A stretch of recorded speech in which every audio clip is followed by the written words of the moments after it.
Anyway, welcome back to Definitely Not a Podcast. We are Nice. here with one of our most anticipated guests Oh no. because all my coworkers have been wanting to see this episode. So, would you like to introduce yourself? Yeah, name is Sean, and I own and operate Parlor Donuts here in Denver. And you're one of my employees amongst 14, 15 other people. Yeah, a little worried about the questions that I'm going to receive for them, but also a little excited. They're not So, that bad. Well, I think when we edit, we'll see if we can even keep the name in. gotcha. Yeah. Cool. I can Um, I can you keep just names say out. the donut shop. The donut, but I Big want donut. no free ads. I want some free ads If out you there. want free ads, if you're okay with it, then whatever. I don't I care. guess we'll see how it goes. Yeah. But we just won't talk about the employee names because we don't need them to Yeah. be harassed Yeah, at we can keep work. that out. Okay, so we, as coworkers, your employees, want to hear about your life from childhood, teenage years to where you are now. Sure. I think most of you know, but for everybody else, born and raised in southern Indiana, just outside Evansville, little town called Mount Vernon. Shout out Mount Vernon and their 7,000 residents. Um, I had a great childhood, great upbringing. Two extraordinary parents, still together this day. Did all the typical, Midwest things, played sports growing up, pretty much all of the sports. And I was raised in I would say, super Christian household. Um, Church every Sunday, youth group every Wednesday, all that good stuff. So basically, my life growing up was church and sports, and then played basketball in high school, basketball and tennis. I picked up tennis in high school as well, and then kind of got burnt out on baseball, football, that kind of stuff by the time I got to high school. And good student, all that good stuff. Got good grades. Was a pretty good kid. Didn't really get into partying, all that kind of stuff until like senior year of high school. So I was actually a pretty good kid. Yeah. Other than that, I mean, I just childhood. That was pretty much it. Was just a great, loving family. I have two older brothers as well. Still my best friends to this day. One's out here in Denver, and then one's still back in Mount Vernon, Indiana. So went to college. First 3 semesters was in Evansville, small school called University of Southern Indiana, and had a good time there. But it was in Evansville, which is basically still my hometown. Campus was, like 5 minutes from my parents' church, and I was expected to go to church every Sunday still. And it's like, I'm 18, 19 years old doing my thing. And it kind of just got to the point where I was like, I've got to get away from home. So I transferred to IU after my half sophomore year. Basically, I did 3 semesters. Last semester, I just retook a psychology class because I think I got a D in it my freshman year because I was not caring anymore. And I worked multiple jobs as a freshman. I actually worked at a Blockbuster before they went out of business. One of What? the last Blockbusters around. Yeah, so this would have been 2008. 2008, I worked at a Blockbuster. And then I ended up working at Walmart I was a Walmart cashier for about 8, 9 months. And I did that my last semester where I just took one night class, got a passing grade in psychology, transferred to IU. And then at IU, I was there for 3 years, did like a half a victory lap. So I was basically like a senior and a half my last year. Studied sports marketing and management. Did just fine. Had a blast at IU. It was probably my favorite 3 years of my life was at IU because it's just so much fun. Always something going on. And ended up meeting Kaylin, who's now my wife. No names, but so anyways, we met. It's kind of crazy. We met like 5 months before I moved to Colorado. I already decided to move. I went to University of Northern Colorado up in Greeley to get my master's in sports management. And so I met her, it was St. Patrick's Day before I was moving in August. And so we kicked it off, and I mean, obviously things were going well, but it's like I'm still moving to Colorado. Like I got to get out there. So moved to Colorado that August. That's August of 2012, and moved to Greeley. And we stayed. We were, I guess talking is what you guys call talking, or what do you? It's a situationship. Is that what they refer to it as now? Oh, I'm so out of the ball game. I Okay. I think, I've been in my relationship for a So really like long time. we were together but no title, not Facebook official kind of thing. Anyways, moved out. That's beside the point. Moved out, and then it was a couple months later. I was like, all right, I've been out here for a couple months and nobody's as cool as this chick. And so then that's when we kind of made it. We made it official while being long distant. And then we both were in a 1-year program for our masters. She was doing the same thing back at IU. And then she moved out the next summer, 2013.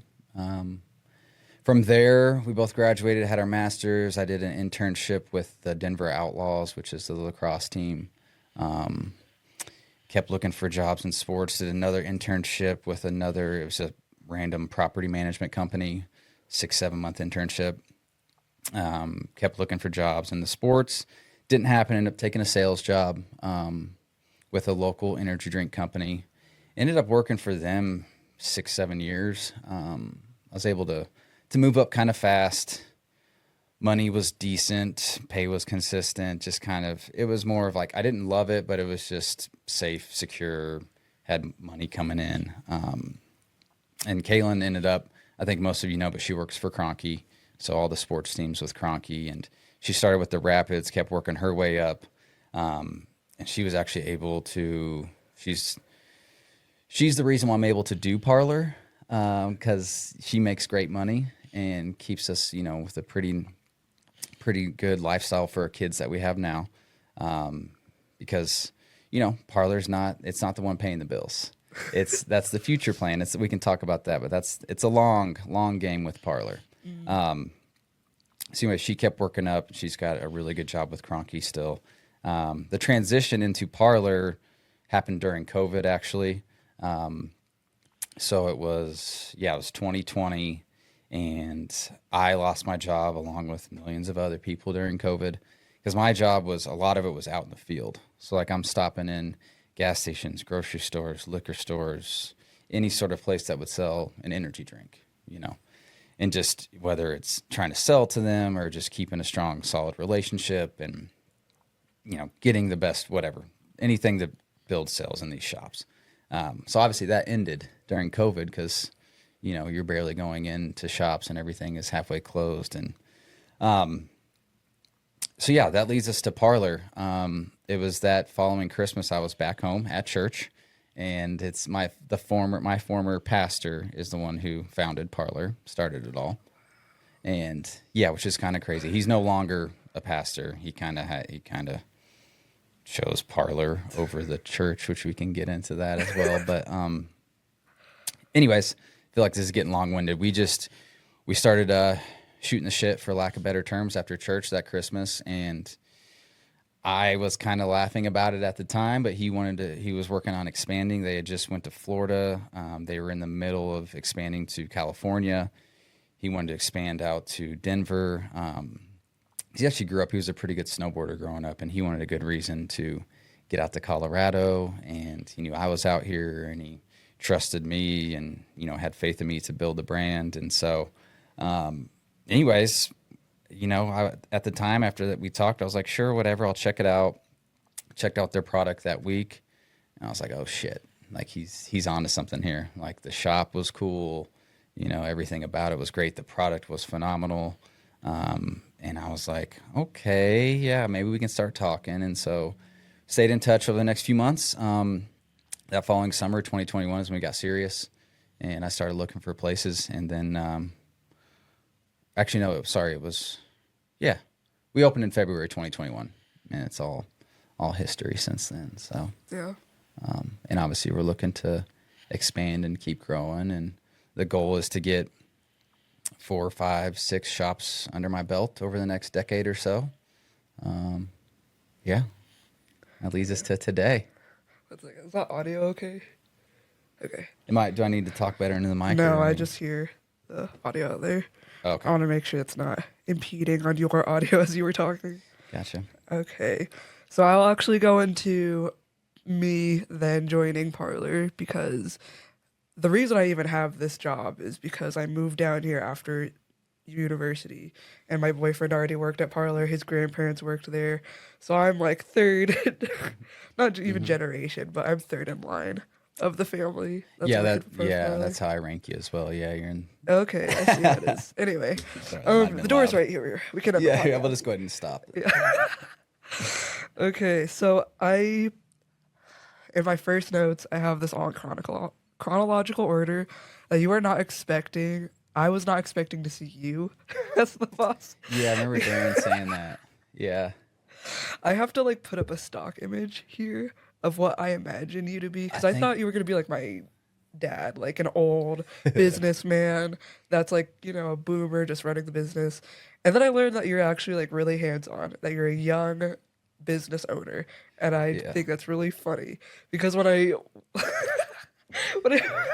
Darren showed me a when I went photo. into the shop, no, I was like, maybe it was really obvious that I was there for an interview, and I think it's even more obvious in my head because I just walked in and pretty much sat down. And I think you guys were all doing whatever at the donut shop. And then closer to the time came, and I'm like, yeah, I have an interview with Sean. And you're like, oh, I'm Sean. Yeah. You weren't expecting that? I was not expecting that. Yeah. And probably I had a very neutral face, but in my head, I was laughing really hard. I was just surprised. I did Yeah. not expect you to be that young. In a good way or bad way? I mean, in a good way. Yeah. Because, like I said, you're, you know, younger, so you're going to be hands on. You're like more involved with the business.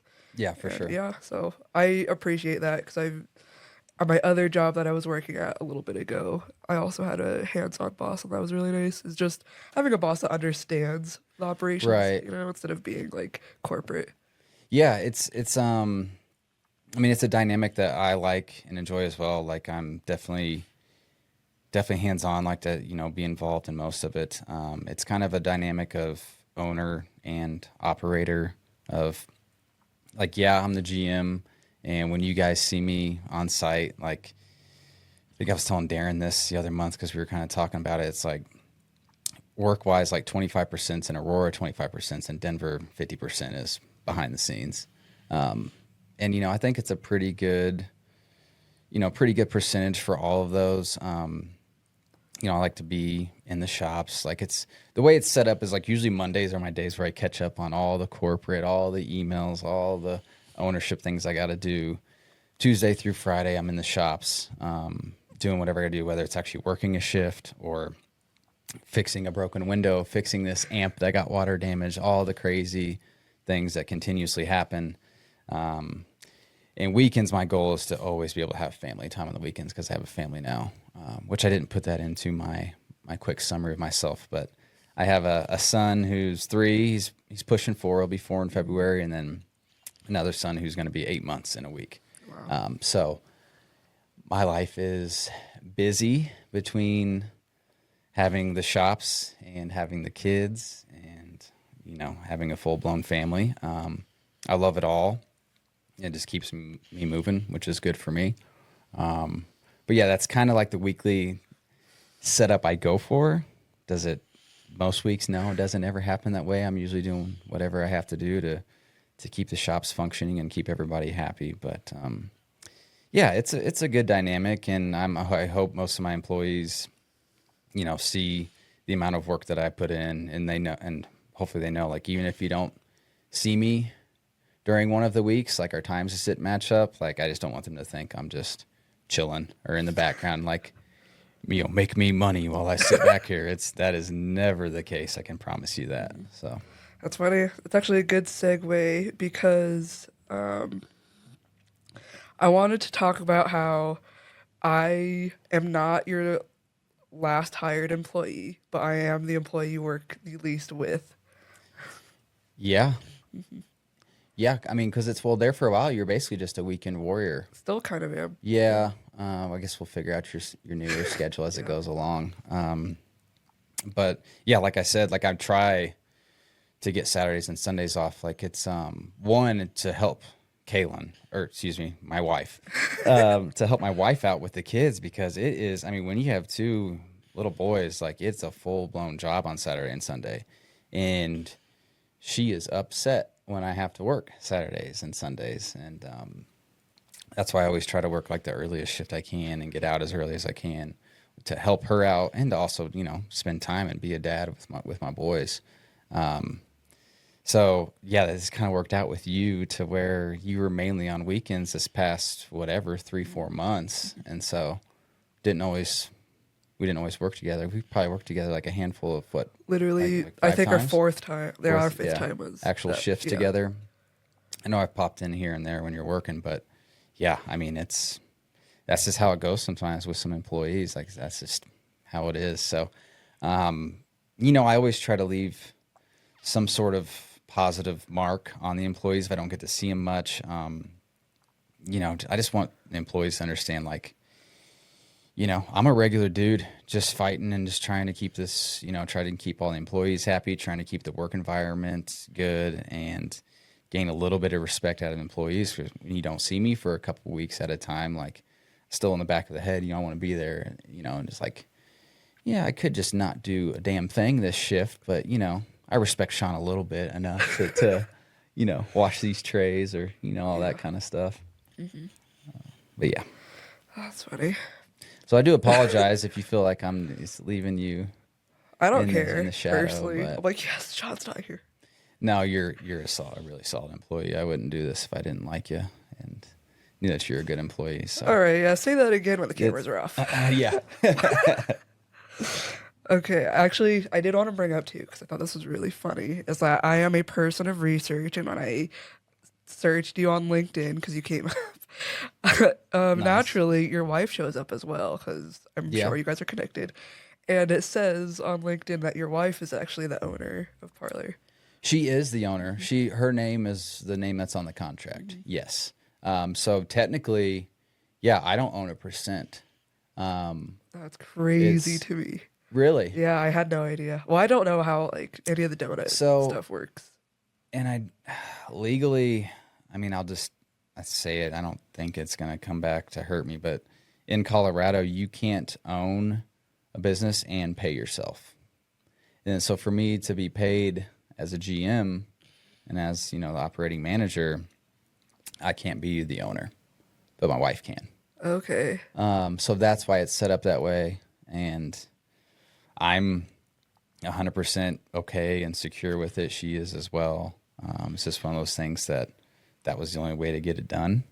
It is a weird concept, but just legally, that's what we had to do. Yeah. But, you Yeah, know, I had no idea. obviously we're married, and I think even if somehow shit hit the fan and somehow there was a fallout, I trust her 100% to where she would just sign it off to me. I don't doubt it because she knows. She's seen everything that I've gone through the past almost 4 years, actually 4 years plus if you count getting the shops up and running.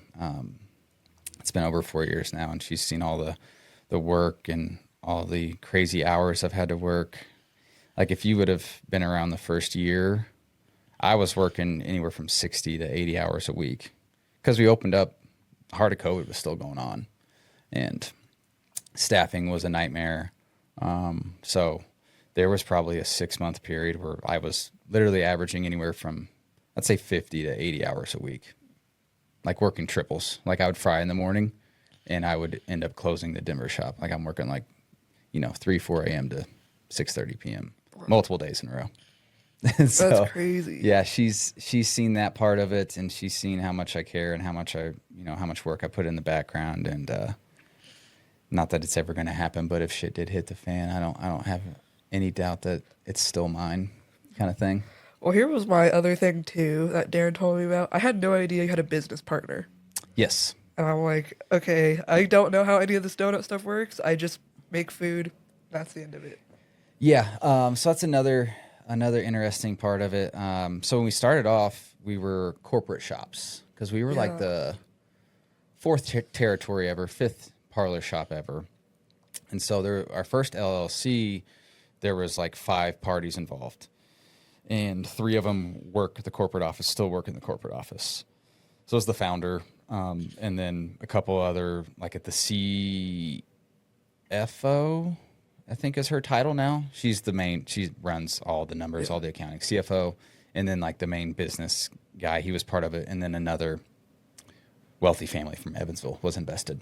Anyways, corporate shops. It got to the point to where they kept growing, kept expanding. We were just doing enough to get by, and corporate was kind of tired of basically managing us. It got to the point to where they didn't think we were worth their time. So then that my business partner, he came in almost 2 years ago now, and he bought everybody else out because he, wanted in. He wanted to spend the time. He wanted to actually focus on it. And so that was back in April of last year, I think, is when the deal went down, where he bought everybody else out but me.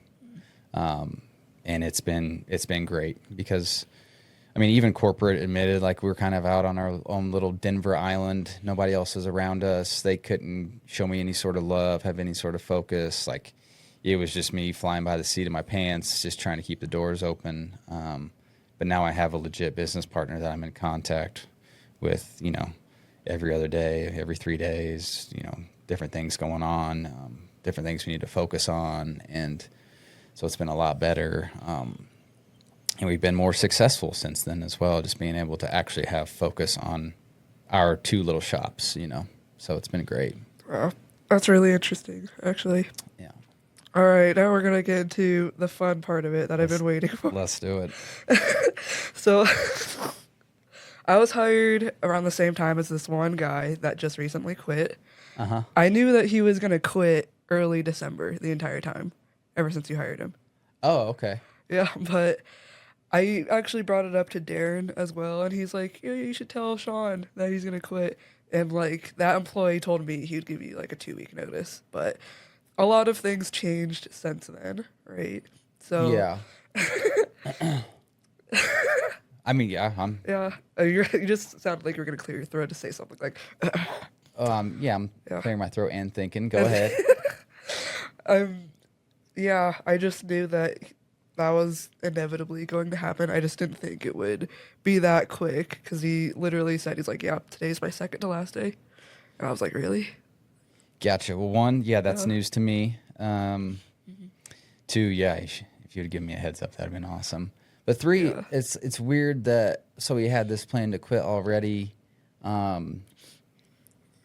don't know. I feel like, I mean, I've managed and worked with so many different type of people. He seemed like a really solid dude. He was a very solid worker. He was like put his head down. Like he was honestly, one of the best employees in the kitchen. Like you and him kind of just came in and got it right away. And I'm not just blowing smoke up your ass. Like you just came in and you just do your job and you got it and you're chipping in, doing whatever needs to be done. He was always that guy. And so it's like if he knew from the get-go that he was going to be like, he could have just talked to me from the get-go. Mm-hmm. And like as soon as he was hired, because he's hired, he's already on, and like, oh yeah, by the way, so what, I mean, I have this plan to be done in December. Mm-hmm. And then I know there was, some butting of the heads, it kind of sounded like with the manager, kitchen manager, which I will be talking with today and trying to get a better understanding on that because I don't have all the details on that. I just have his side of the story right now. I don't know. Do you have more that you can share I mean, a or little want to bit, share? to be honest. Like, so while I knew this, it was never said. He never told me outright, like, I'm going to quit on this day, by the way. It was, Sure. okay, because there's layers to this, and this first layer was our first shift together. We were in the den glazing the donuts, and I was like, he was really quiet. He didn't really care to, Yeah. Get to know any of the other people there, which in hindsight makes sense. But like I talked to him, I thought he was really cool, and we have a very monotone, sardonic sense of humor, so I think we Yeah. clicked right away. Yeah. And also we were just in the same boat. We were hired around the same time. So that being said, I picked up on it. Like he didn't tell me. He just dropped these little bits of information about himself, about being from Texas, about other jobs and stuff like that. So I just picked up. I'm like, hey, when are you gonna quit? quit the job. Like, and he's like, how did you know I wanted to quit? And I was like, anyone with a brain that puts two sentences together knows you're gonna quit.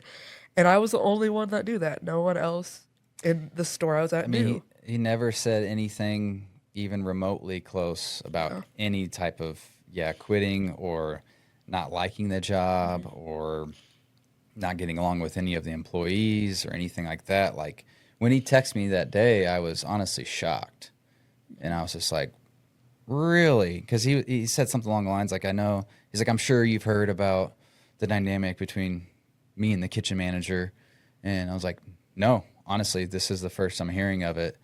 And I was like, dude, I'm always here to talk. Like, I'm always put any fires out or handle any sort of situation or make things better, because I don't want to have a hostile work environment. Like, we're fucking selling donuts and coffee. Like, it doesn't have to be, anyways. And so, yeah, that kind of, it threw me off a little bit. And then he was just like, yeah, there's no fixing it. He's like, I just have to leave. I have to remove myself from the situation. And I was like, okay. And I talked to my wife about it, and she was like, it kind of sounds like he's, just got another job, and he just, he wanted to add like a little something so he doesn't feel as bad about him just leaving you hanging. That's kind of what it sounds like. And I was like, yeah, I get that. It's kind of what I'm picking up on too. And it sounds like he had this planned for months, and he gave me a 4-day notice. Mm-hmm. It's like, what does that say about him? Which, I don't ever try to talk down about my employees, but he's gone now. It's like, what? Why? I mean, you could have just let me know, whatever. And even if it wasn't a month ago, let me know 2 weeks in advance. That's pretty much the common accepted. That's actually what time. we talked about. He's like, yeah, is a 2 week advance not enough? Because I was like, you should probably tell Sean. And like, even I was like, I should tell Sean. I just didn't want to because I'm like, it's not my place to be like, your employee wants to quit.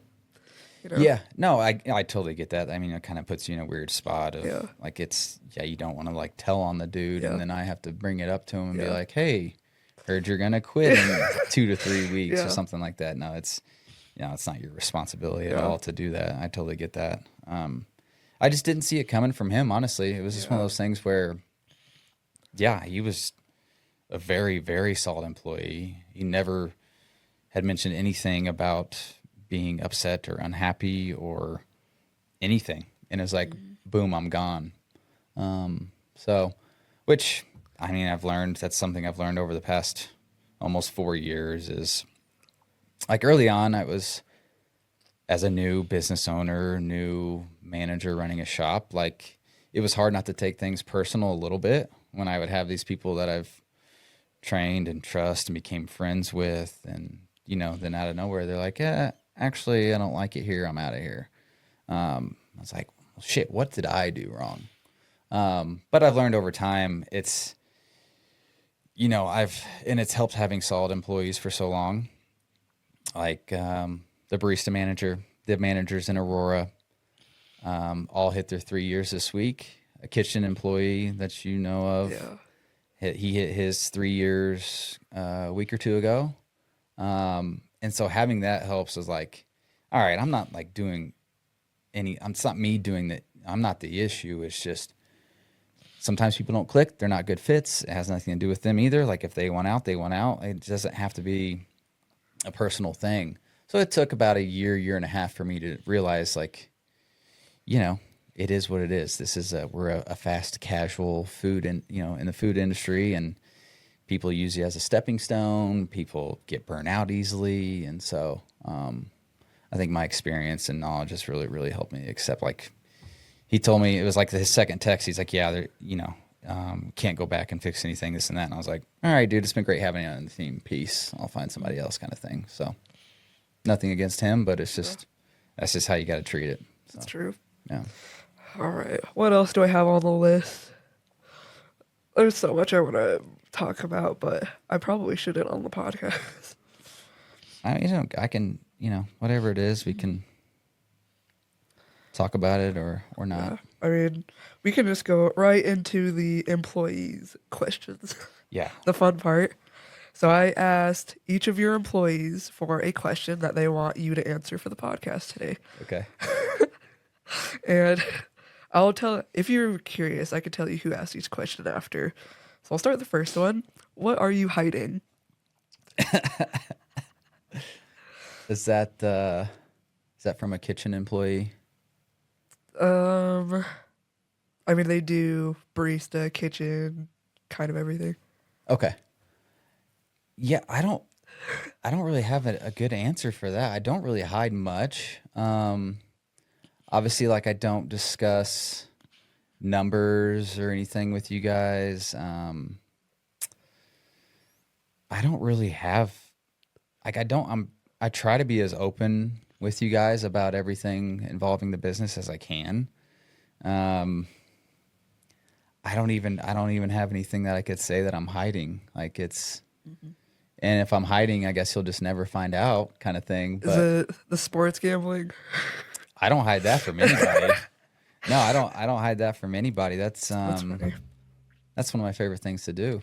It's That's one gamble. of my favorite hobbies. And it's yeah, hopefully you guys don't just think I'm like some degenerate gambler of where I'm just blowing hundreds or blowing thousands. I've probably lost money over my lifetime. I mean, so it's been what legal in Colorado for 3.5 years probably I don't know. because yeah. Anyways, and I started it up, got an app, as soon as it came out.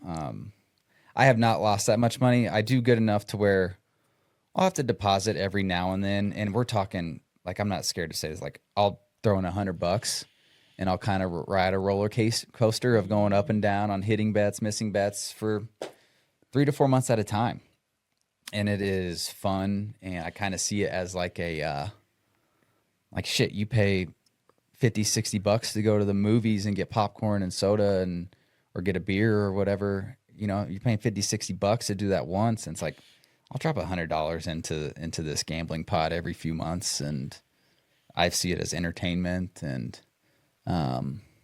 my wife is okay with it, and I do decent. I know enough about sports and do decent enough to like where I'm not just like tossing in $500 a week kind of thing. So I know that's not. where It my is not. paychecks go It to. is not an issue. Um, I see it as more of like an entertainment expenditure. Okay. Yeah. Yeah. It's not me coping with it either. I mean, okay. I don't care what you do with your money.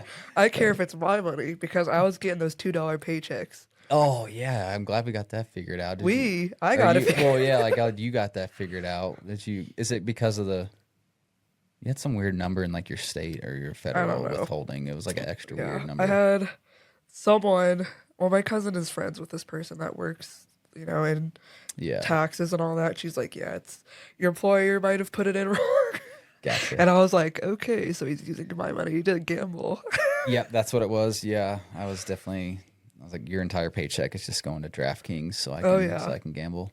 Yep. Um, But on a real note, it did yeah. get figured out, and that money will probably be back on That my was weird. tax return. That's the first and only time that's happened with an employee. So No, I was being slaved, working $1 a that was shift. I was you, like, you told me okay, that I so I'm was like, quitting. there's no way. Yeah, they showed you the image. And I was like, I'm so happy I'm a valued employee at Parlor Donuts. $2 a week. That's pretty good. $2 for 2 shifts, so $1 shift. But yeah, it's no, never any company money would never go to my gambling funds. Yeah. It is, I mean, obviously I pay myself, but I think you guys would probably be shocked at how little I pay myself. And I told Ethan about this. It was after, excuse me, not, well, whatever, you can cut his name if you want. It was after the first year. It was after like the first year and a half. To be able to afford to give employees raises, because the first 3 years minimum wage was going up $3, or it went up at $1 an hour every single year for 3 years, which I'm happy with and I'm good. That's great. I want you all to get fair wages, and it's still probably not even fair enough. And I always try to pay 25 to 50 cents above minimum wage for tipped employees. But anyways, there was when I think it was the first or second time I had to give raises, I took a pay cut. so that we could afford to do that. And I haven't given myself a raise since then.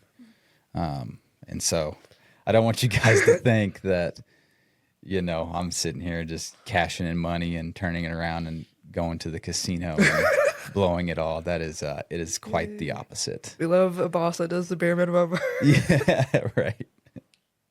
I'm not doing that. Yeah, I mean, I think we all appreciate it.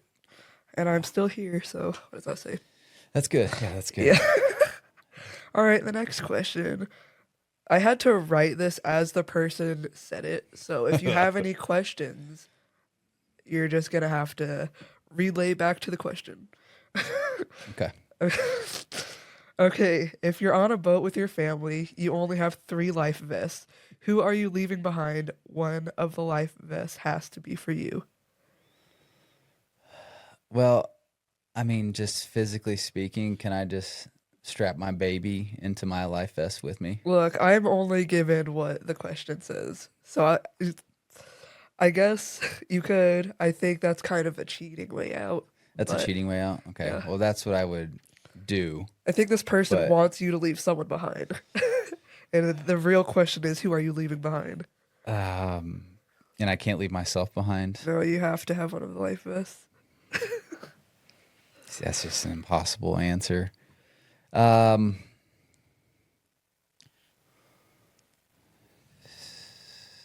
mean, yeah, if it can't be me, then I'm sure my wife would volunteer.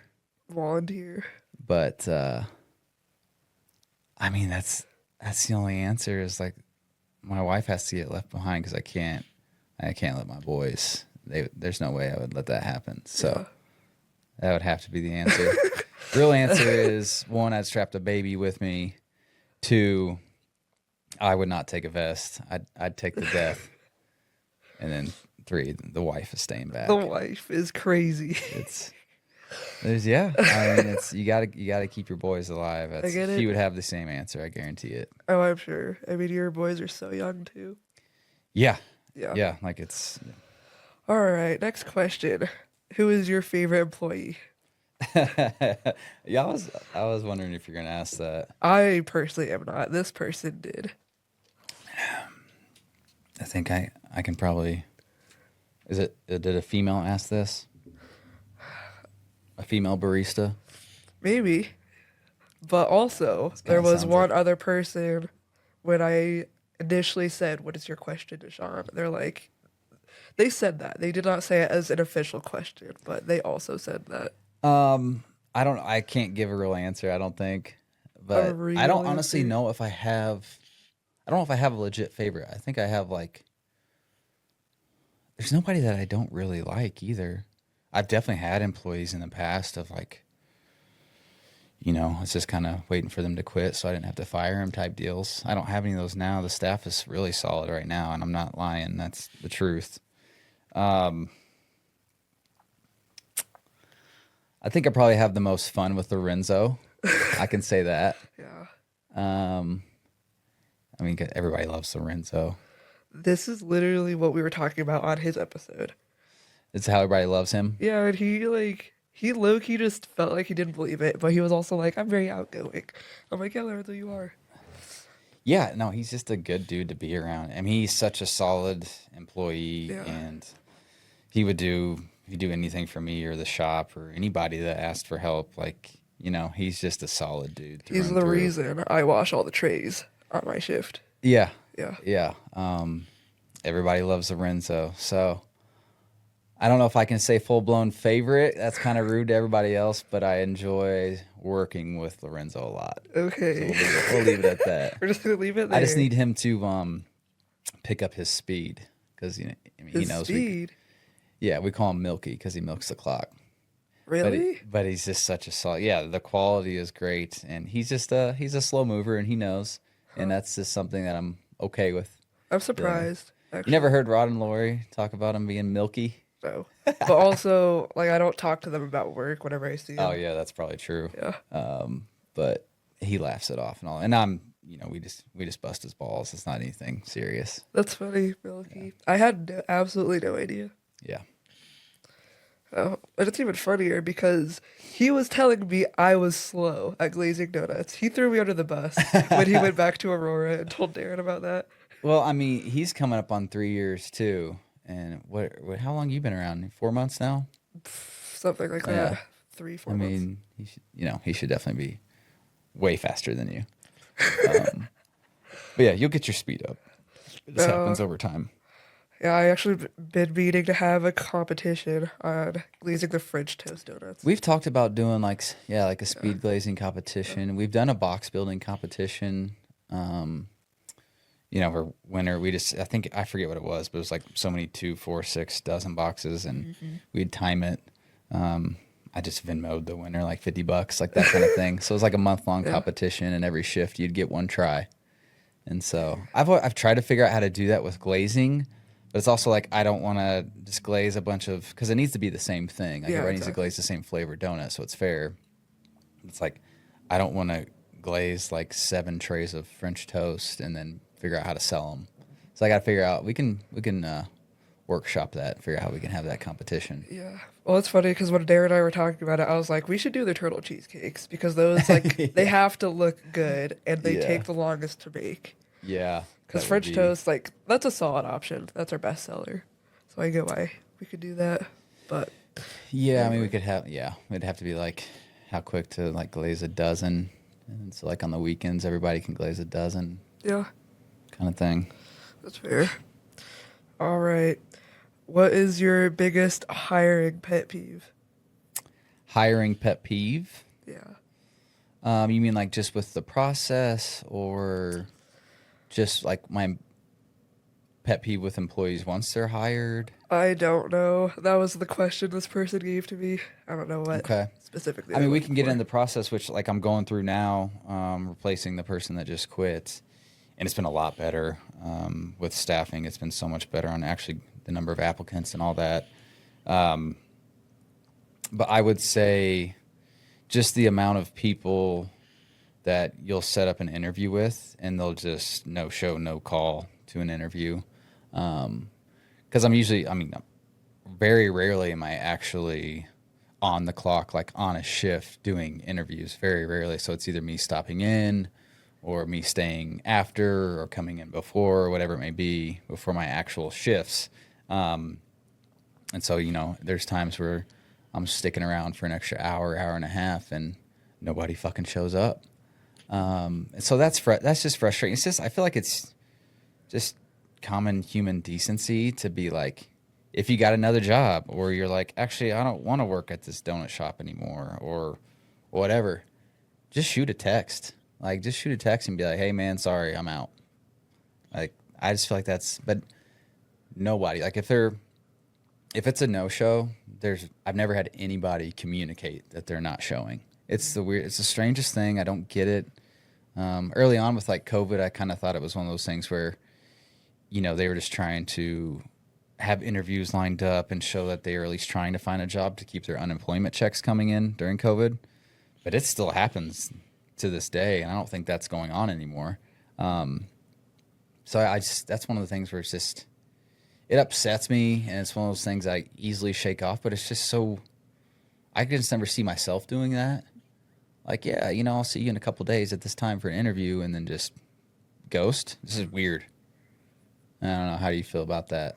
Um, I mean, I'm kind of on the opposite side, oddly enough, because I have a job, but I'm still searching for jobs. Like, I'll apply to a job. Like, I'll, I try and do like 5 jobs a day is what I'll apply to, Sure. and I rarely ever get a response back, and that really sucks. Yeah, I get that So it's too. kind of Yeah. I'm on the flip side of that where I'm like, okay, I really want this job. I reach out. I do resume, cover letter, and as a matter of fact, I have letters of recommendations from former employers that I Right. have, and then Yeah. I don't hear anything back, and I'm like, okay, well, I'm qualified for this job. Why am I not at least given some kind of chance, whether or not even an email being like, hey, we're looking for other applicants. Like, that's fine, but it's the fact that I apply to all these jobs and still don't hear anything back.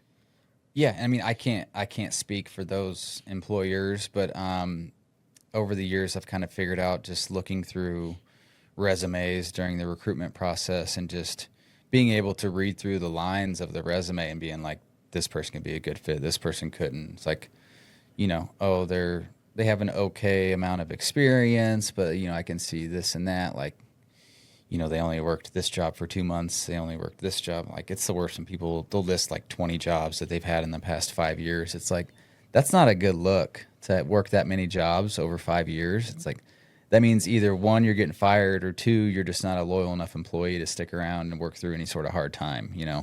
But yeah, I can't speak, especially in your field that you're trying to go. I don't know shit about, photography, film, all that kind of stuff. Well, let me ask you this. Let me flip it back on you. Say you do get a call in and you set up an interview. You end up not wanting to go to the interview, whether it's maybe you got another job lined up that you wanted more, or you realize the pay's not going to be good enough, or whatever. You just don't want the job anymore. Would you let that employer know that you're not coming in for the interview, or would you just ghost? Oh, I did. As a matter of fact, before I had this job, I wasn't even gonna say yes to this job, even though like we had well, I actually no, that's a lie. I was hired at this point, but I had an interview. You talking about the photography job? No, at Parlor. At Parlor, gotcha. So I had this job and then the other photography job, right? So I had these two jobs. I was working 70 hours a week, and I got an internship for a company kind of similar to this, where they're like managing, media production, all of that. And I was like, Sure. I want this job. And of these three things, the donut shop's gonna be the first to go. But Sure. I also told, like, because I did a Zoom interview, and they're like, if this goes well, do an in-person one. So the Zoom one goes really well. But by the end of it, when I was really thinking about it, I was like, okay, I ended up not wanting to do the internship, and it was kind of just a lot of other things, outside of my control that I couldn't do it. So I let him know. I was like, hey, to be fully transparent with you, I have two other jobs right now. See, that's what I'm saying. Yeah. Like, you don't even have to give me a reason. Just be like, hey, I'm not coming, or whatever. Like, I don't want the job, whatever. That's all I ask, instead of just, I don't know. It's just, and it's not a big issue. It's just one of those human decency things. It's like, it's just so weird that you line up interviews with people and they just no call, no show. And it's 100%. If they don't show up, I've never had a text. I've never had a call saying I'm not showing up. I just find it so weird. But yeah, like and I totally understand Parlor. Obviously, your goal in life is to not work at a donut shop, or probably any restaurant for that matter. And so that's one of those things where it's like, I get that this is a job for most people to make money so they can continue to work towards their goal on what they want to do in life. And instead of like taking it personal and being like, I'm just a stepping stone, like I've flipped that, and like I take pride in it. Like it makes me really happy that I'm able to give these college students jobs. A few of our employees are going to college downtown, and they can work 3-4 shifts a week, and I'm able to keep them alive so they can go and get the degrees in the field that they want, what they want to do. So anyways, it's just it's like a very satisfying thing for me, and something that I'm proud of. So. That's what I tell people all the time. I'm like, my donut paychecks is what pays for this podcast. Like, them dough checks. The Parlor bucks. Okay, this last question is whether or not you regret opening the business sometimes, and what you would do differently if given the chance. Yeah, full transparency, there's obviously been some hard times on where I regretted it, sure.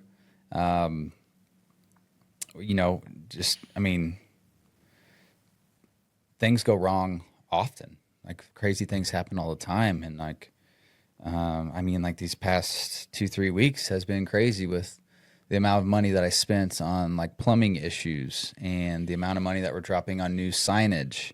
And then the plumbing issues, we end up getting a flood out of the deal because something was installed wrong, and then our amplifier gets fried. So now we just have a Bluetooth speaker playing in the shop, and wake up this morning to a photo of a window that had a rock thrown through it. And so yeah, that stuff used to build up, and I mean, just be like, what are you doing? Why are you doing this? Why are you going through all this stuff that makes you so angry and it's so stressful? And you got to figure out, how you're going to pay off this multi-thousand-dollar invoice, how you're going to repair this so that your shop looks good. And yeah, I've definitely had those times. I haven't had it in a while. I think my vision is clear and my focus is clear. And because right away, I came in and I was like, oh, this is awesome. I'm going to own these couple of donut shops. I'm going to rake in money. It's going to be so much fun with the employees, and we're just all going to have a blast. We're going to be successful as shit.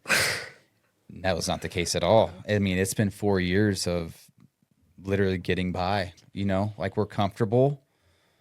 We're not making any sort of crazy profits, and I'm not scared to say that. I think most people understand that. And yeah, there's been times where we're struggling, shit's hit the fan. I'm waking up at 2 a.m. because my doughboy is sick or my doughboy got in a car crash, and I'm like, here I am in my mid-30s fucking frying donuts at 2 a.m. just trying to keep the doors open on my shops. Sure, I'm human and have those thoughts. But yeah, I think I've done a lot better with just focusing on the big picture and just seeing this brand grow across the country. And I know what it can do, and I know what it can be, and I know I can do it. And I've learned a lot, and I know that I can build it here in Denver. And like I said, get to the goal of having 5 or 6 shops underneath me, and leaving something for my kids, that kind of thing. It's, I'm thinking bigger picture now instead of just the day by day stuff. So, yeah. That's crazy. Wait, so with the rock throwing at the window, that happened today. Yeah, I'm sure it happened overnight. Yeah. What sucks is we don't have cameras right there in that corner. I filed a police complaint already. Just maybe seeing if they can look into it, and because the stoplight's right there, and seeing if they can maybe see it, like who did it. But I mean, at the same time, I know the type of person that did it. This is not the first time something like this has happened. It's just the area that we're in. And I'm sure that person probably doesn't even remember doing it, probably doesn't know they did it. They're probably asleep somewhere, right now, kind of thing. And it is what it is. A lot of the times, like I would like to file it for insurance, for like, a renter's insurance, all that good stuff, but it probably won't even hit the deductible. When I was texting with another employee, he was like, well, yeah, you could add that, and you could add the amp that got. I was like, oh yeah, maybe I can double up and actually get insurance to cover something for once. Because we had the same glass door, once busted out. One was a brick, one was a smaller rock, and it kind of just spider webbed the whole thing. So the brick went through first, all the way through, and then we put in a shatter resistant or whatever, spent more money on the glass to make it stronger, and it just spider webbed the whole thing. It didn't shatter, which was good because we could actually still open the shop. Got that replaced once. Got a garage door window replaced from somebody throwing a rock, and then now we have this window that I'm working on getting replaced. We've been tagged at least 15 to 20 times. We've been tagged with graffiti. It's just all the little headaches, and it's just kind of like, this is what you deal with. Like, we're in the city, and it is what it is. The worst is when they use the like acid paint markers on the window to eat into the glass. God damn, that sucked. I had to pay hundreds of dollars for this dude to come out and like buff it. He buffed these windows for, it was like 2.5 days. Like, he probably spent 15, 16 hours buffing these windows just to get this graffiti, because some little turd blossom wanted to, think he was cool and use an acid marker on my window. But yeah, that's like a lot of the little headaches and bullshit that comes with ownership. So Yeah. yeah, That's crazy, actually. yeah. I mean, it'll get handled, and But yeah, I mean, it's always just, and that's the whole thing of like another, it's like, we're almost to where we're making profits. We're almost like more than comfortable. But then anytime we start making an extra buck, you know, Yeah. it goes to $1,000 here, $2,000 here, $6,000, $7,000 for signage. Like it's just nonstop. Corporate wants us to add this. Corporate wants us to add that. You got to pay for this monthly now. I'm paying for so many things monthly through corporate that I don't even know what I'm paying for anymore. I just have to do it because that's what they want. I'm like barely get anything out of it, and it's just that's a whole nother topic. But yeah. Well, we're Anyways, on the pod, so you can definitely talk about it. yeah, they just keep adding stuff of like, yeah, I mean maybe it's beneficial, but it also kind of makes their life easier, and I don't know. I just did when I first opened up, I didn't see that. It's a good and a bad thing. I didn't see the brand blowing up like this. I was just planning on, I thought I was going to be running just a couple local donut shops, being one with the neighborhoods and that kind of thing. And then all of a sudden it's like, we're trying to turn into the next Dunkin' or something. Could be good, could be bad, has its ups and downs, but anyways. Yeah, that's funny. I have a lot of customers come in and be like, "Oh, I didn't know you guys, are a nationwide brand. Like, you Yeah. have more than one location." And I was like, "Yeah, we have 2 locations in Colorado alone." Yeah. Yeah. I thought it was just going to be kind of like a regional pocket thing. But I don't know the number, but I know we're close to about 50 shops now. And I know it was the beginning of last year. They always send out like a new year email to update on everything. And I know that they said they had this is the beginning of last year. They had 100 contracts signed to open up over 200 shops over like the next 3 to 5 years. So it's like shit. Like it's like we're just turning into a fast cash chain. Like it's full blown because they started franchising, obviously, and we're technically a franchise now. So like I have to pay franchise fees and all that every week, every month. So yeah, any sort of little profits, it usually like oh cool, like we're doing great, and then next week it's out the window because you got to cover something. Isn't there whispers of you opening a third store somewhere? Yeah, yeah, I wouldn't even say it's whispers. I'm not hiding it by any means. So we got a little bit of an extension. So what it is with corporate, we have to open up our third shop. They wanted it to be in the process by the end of this year, by 2024. We're stalling a little bit. We got to the end of March now of 2025. But once we get our third shop, that locks down the Denver Front Range area as our territory. So it's our territory now. Nobody can come in. But if we don't have something in the works, we don't have a third shop in the works by the end of March, they can just open it up for the highest bidder, which I totally get. I mean, they're trying to get theirs. They're a full-blown business, and they know that there's probably 10 people in line that wouldn't mind throwing, whatever hundreds of thousands of dollars they can to open up their own parlor. And so for us to hang on and keep this as our territory, we got to get a third shop in the works by the end of March. And I was very, very fortunate. I think most people, at least the people that have been around the longest, understand I got in early, I got in cheap, I got in for very, very, very fair price. So it's like one of those things of like, I can't just let it go.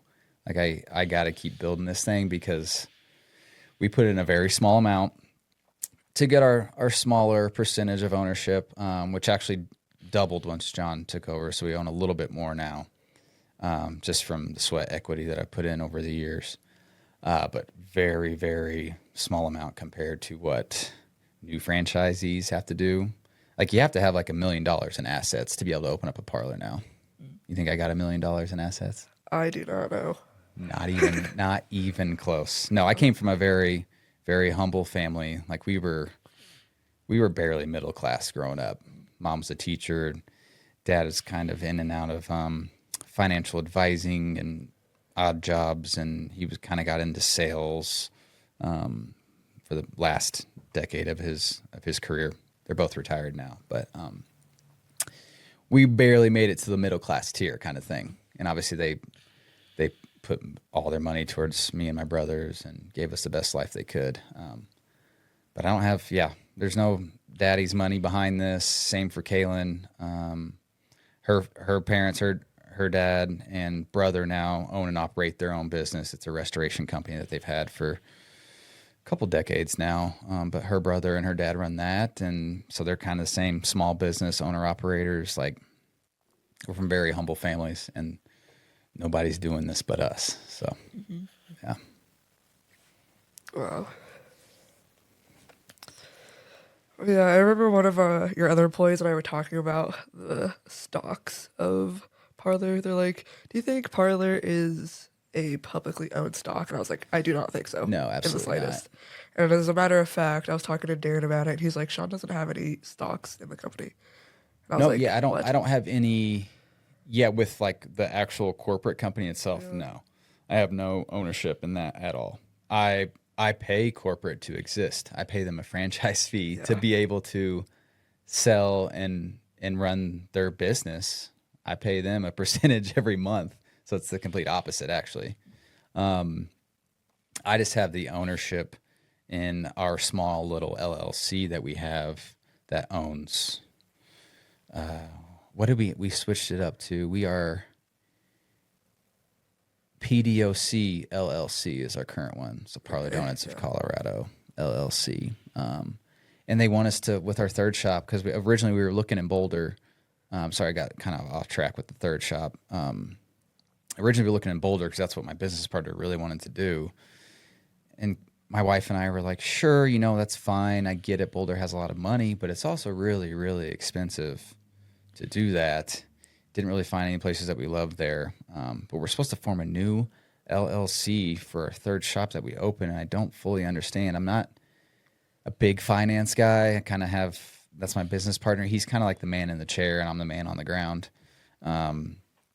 He handles all that kind of stuff. But so I don't know why we have to. I think it's just to kind of keep the funds separate. So maybe if like one, I don't know why would you want to keep them separate, to be honest. But we were looking in Boulder. Probably not going to happen. We're looking a little bit cheaper now. Well, at least somewhat cheaper rent. It's expensive everywhere. Commercial real estate is ridiculous around these parts of the state. So we're looking all around Denver Metro. There's a spot in Lakewood that we kind of like. We'll see, but it'd have to be a full-blown build-out. So that will be a larger SBA loan to take out than we originally probably wanted to do. So we got about 2 months to 3 months to where we need to like, okay, crack down. This is it. Sign some papers by the end of March. So I'm hoping to find a place that I love by January, February of next year and get it rolling. Yeah. Yeah. Well, is there anything else you would like to talk about on the episode today? I don't think so. Okay. Anything else you want to say to the viewers before we wrap up? Go support your local Parlor Donuts. It's a lot of hard work doing what we do. And tip the damn employees because they work hard. They wake up early. And they provide a phenomenal product every single day. So tip everybody in the service industry. This no tip movement's what's pissing me off. We can do a What's Grinding My Gears segment. Yeah, tell That us. everybody's like, I mean, it's on social media and stuff where they're like, oh, you want a tip for pouring my coffee or you want a tip for whatever, making my sandwich? It's like, yeah, dude. I mean, you see 5% of the work that people do. They don't see the other 95%. They don't see the dude waking up at 1 a.m. They don't see the kitchen worker doing, 2 hours of prep the night before for them to have their fucking toasted sub sandwich. You know what I mean? And that's just what upsets me is these people that never worked in the service industry think they know what the hell they're talking about. And they're like, I'm not tipping you because you made a sandwich for me. Anyways, that was my What's Grinding My Gears. Tip your service workers. Period. Exclamation mark. Hashtag it. Okay. I'll stop you right there. Thank you so much for being on the podcast, Sean. Thank you for having me. I had a good time. Hopefully it's interesting enough. I'm sure no matter what, the employees will love it. Yeah. Okay.